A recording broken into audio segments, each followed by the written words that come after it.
He also pointed out the opportunities for mutual enrichment through dialogue. Now I'll go on with Dr. Ashton's comments on Dr. Ashton's paper and presentation. Dr. Ashton brought a very new dimension to this discussion, that the experience in interfaith dialogue or within inter-community dialogue in the Turkish experience as led by Mr. Gülen can actually be an example to learn from in other contexts of dialogue, in other contexts of tolerance. Many of the rivalries that the Turks have experienced in the especially recent history of the country, they are actually paralleled in other societal contexts, including the American context. So there are lessons to learn from this experience, and he paralleled in pointing out to the importance of tolerance stemming from one's faith. I'd like to phrase this as saying tolerance is good in general, but tolerance isn't better if it comes from faith. If tolerance is increasing in proportion to one's faith, then what is better than that? So then, in that case, we don't need to be fearful of somebody becoming more pious, more faithful, because that will mean that that person will become more faithful. So the challenge there is then how are the teachings and the resources and the channels of education, how should they be designed so that the increase in faith and piety will lead to the increase in tolerance. Dr. Ashton pointed out the complementary nature of the importance of piety and tolerance and respect for diversity as something that we need to establish if we are to achieve dialogue and peaceful coexistence, not only between communities of Islam and non-Islam, Christianity and Jewish traditions, but also among the various levels of fundamentalism or tolerance or liberality within single faiths.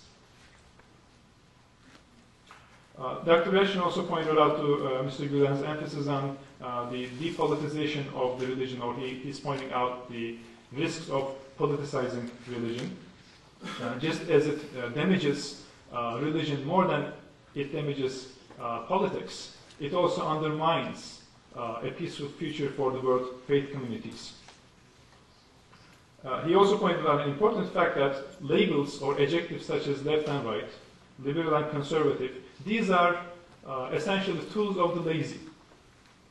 If you accept a label for a community, for a group of people, then you don't need to worry about them anymore. Okay? They are this, they are the leftists, or they are the rightists, they are the conservative, they are the liberals. Then I don't need to study every individual, I don't need to get to know them, I don't need to learn what they are, how they think, because they are leftist or they are rightist.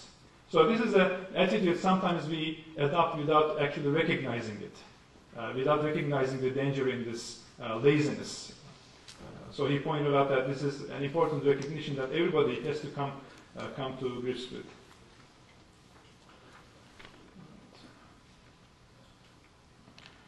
Let me move on with Dr. DeBolt's comments. Dr. DeBolt pointed out that many of the concepts that we associate with tolerance and dialogue, or many of the notions and understandings that we study, that we understand under the umbrella terms of tolerance and dialogue, they are actually embodied in this very term, dialogue. When we look at the history of the term, how it is used, how it is defined, and etc., we see that those notions are actually embedded in there. So it is no coincidence that what we are talking about in the context of dialogue, it is actually part of that term. He pointed out to the interrelationships of conversation and discussion and interaction of equivalent agents for a genuine dialogue to take place. Superiority of one agent over the other actually invalidates dialogue, even if we just look at the definition of the term.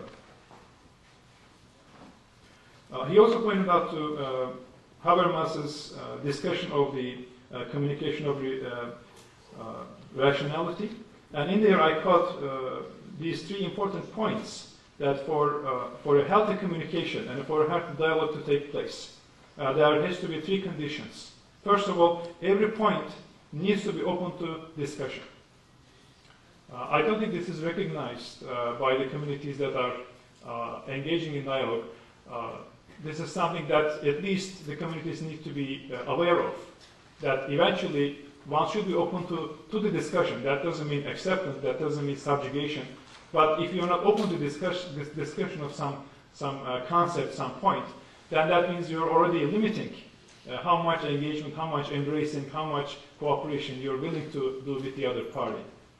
Openness to discussion is the first condition identified by Habermas. The second was the rights to rationality, the rights to rationally position your arguments, rationally defend your arguments, rationally criticize the other party's arguments is an important element. And finally, there should be no domination, no distortion of the views of the rationalities. So in this sense, Plato's conception of dialogue and Habermas's conception of communication of rationality and dialogue, and Mr. Gülen's view of dialogue and tolerance, they seem to harmonize quite excellently. For this presentation, I'd like to point out to a fact that in Turkish language, we have tolerance as translated from French, I believe. But we have another term which actually we use for the concept of tolerance, that is hoşgörü. And hoşgörü actually goes beyond what Dr. Ferhat pointed out to. It goes beyond mere tolerance. So maybe this concept is actually discussed by Mr. Gülen in many contexts. Maybe it should be also explored to see the extents, the concept of tolerance as understood in the West, how much it can be extended to more cooperative, to more productive limits. Finally, Dr. Yildirim and Dr. Maxwell, in their presentation, we have learned the definitions of important concepts such as dialogue and tolerance in Mr. Gülen's writing. Again, Dr. Yildirim emphasized the need for dialogue, according to Mr. Gülen, in the present context. And interestingly enough, most of you might be aware that UNESCO has declared November 21st, I believe, starting in 1995, as the International Day of Tolerance.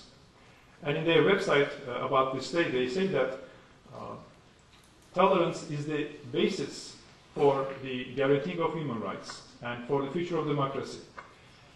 Typically, hate mongers take advantage of the ignorance of the masses, ignorance of the people. And then they castigate these masses against each other. So education leading to tolerance, leading to recognition of others' rights is critical in today's context that is recognized by UNESCO. So with that I conclude and thank all the presenters.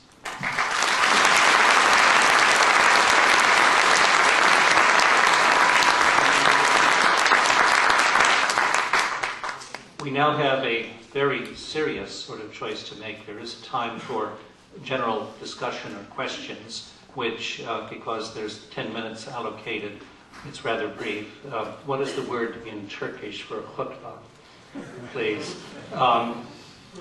Khutbah, fine. This was not the time for a khutbah, to say the least. But it is time for